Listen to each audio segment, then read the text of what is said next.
Hello to all my dear viewers. Myself Dr. Vipin Goyal, Chief Consultant Surgical Oncology and Laparoscopic Surgeon at Care Hospital, Banjara Hills. My field of interest is gynec and HIPEC. Today in this brief time we are going to discuss about cervical cancer. Many people ask, what is cervical cancer? See, the female genital usually consists of uterus, ovaries, cervix and vagina. If the lesion or the cancer starts in the cervix, it is called cervical cancer. This should not be confused with ovarian cancer and uterus cancer, which are completely different. The treatment of uterus cancer and cervical cancer is completely different.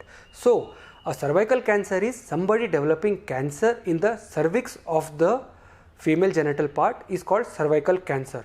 What are the risk factors? Two most risk factors which everybody should remember is hygiene and viral infections. If you maintain poor female genital hygiene, it is a risk factor for cervical cancer. And second, the STDs, what we call human papilloma virus and HIV virus, which is a risk factor for cervical cancer. So, if you are not using proper sexual protection, is a risk factor for cervical cancer. So, two things, the risk factor which everybody should remember is hygiene and sexually transmitted diseases. If you keep proper female hygiene and prevent the sexually transmitted diseases, chances of a person getting cervical cancer is very low. Now, what are the symptoms with which the female will present of a cervical cancer? The most common symptom here will be bleeding. They will present with bleeding through the vagina. Either it will be spontaneous bleeding or it will be postcoital bleeding, like after the act of sexual intercourse they will present with bleeding. The second most common presentation of cervical cancer is pain abdomen or pain in the back. This is because the surrounding nerves, when the disease spreads and involves the surrounding nerves, the female will get the pain. So, two symptoms which you should remember is either in the pain in the abdomen or in the back, or bleeding through the vagina, either it's spontaneous or after a sexual intercourse. So, never, if female is having bleeding, never neglect it and show to the doctor as early as possible. So, when you are presented with the symptoms, what your gynecologist or a surgical oncologist will do is, they will do a female examination to see whether the disease is confined to the cervix or it has spread to the other part of the cervix, because the treatment of the cervical cancer depends on the local extent whether the disease is confined to the cervix or not. To know this, what we do is, we do a thorough examination, take a small biopsy from the growth in the cervix and send it for testing to confirm whether it is a cancer or some infection like tuberculosis or other infection.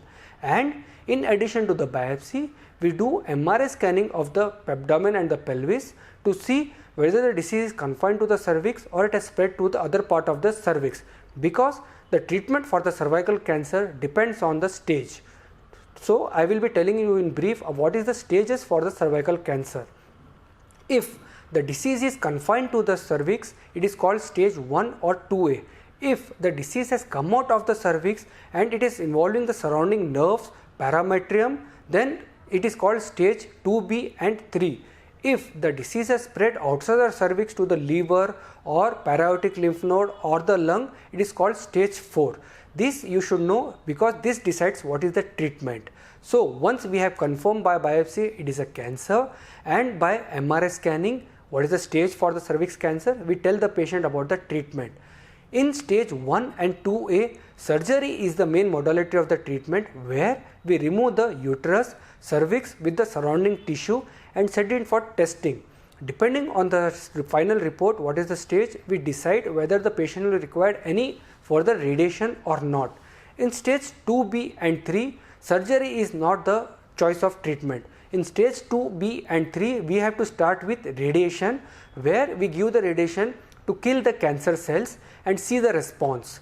And in stage 4, surgery and radiation usually is not indicated, only chemotherapy is given, and the chemotherapy given here is to only control the disease, it is not to cure the disease. So, in stage 1 and 2A, surgery is the modality, in 2B and 3, radiation is the modality, and in stage 4, chemotherapy need to be given. So, in stage 1 to 3, we can cure the patient, and stage 4 only we can control the patient. What about the treatment after what about the follow-up after treatment of the cancer?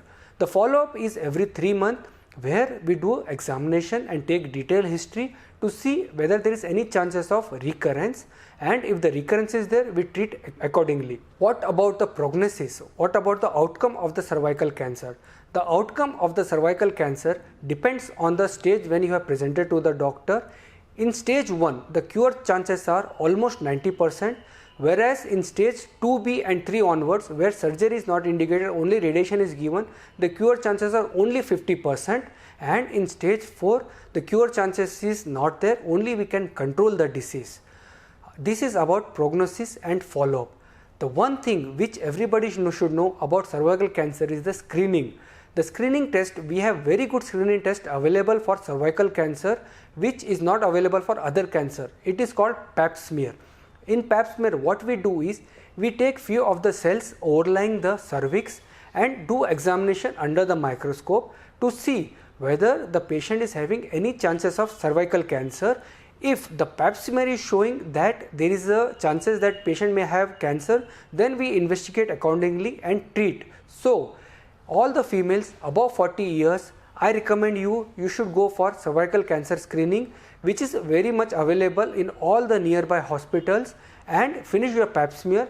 If there is any doubt, please consult oncologist as early as possible. So, the screening for cervical cancer is Pap smear. Then one more point, the latest development about cervical cancer is the vaccine. We have human papilloma vaccine which is recently available. The risk factor, as I told you, the risk factor for cervical cancer is virus, which is called human papilloma virus. So, if we have a vaccine which can prevent the human papilloma virus, it can reduce the chances of a female getting a cancer. So, human papilloma virus vaccine is easily available in all the major hospitals. So, I recommend females who are younger than 21 years old to go for human papilloma virus vaccine, and for the females who are elder than 45-year-old, go for Pap smear examination to diagnose the cervical cancer.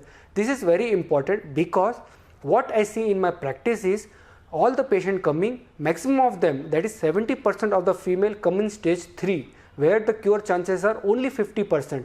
What I want from my patients is to come in stage 1, where the chances of cure is more than 90% and I can cure the patient. So, please come in stage 1 when I can cure the patient and cure chances are more than 90%. Don't neglect the symptoms. Take human papilloma virus vaccine and get your Pap smear done every yearly or once in 3 years to rule out cervical cancer. If any doubt or any comments, please write in the comment section below and I will be available to answer your queries. Thanks for patient listening and watching the video. Take care of your health.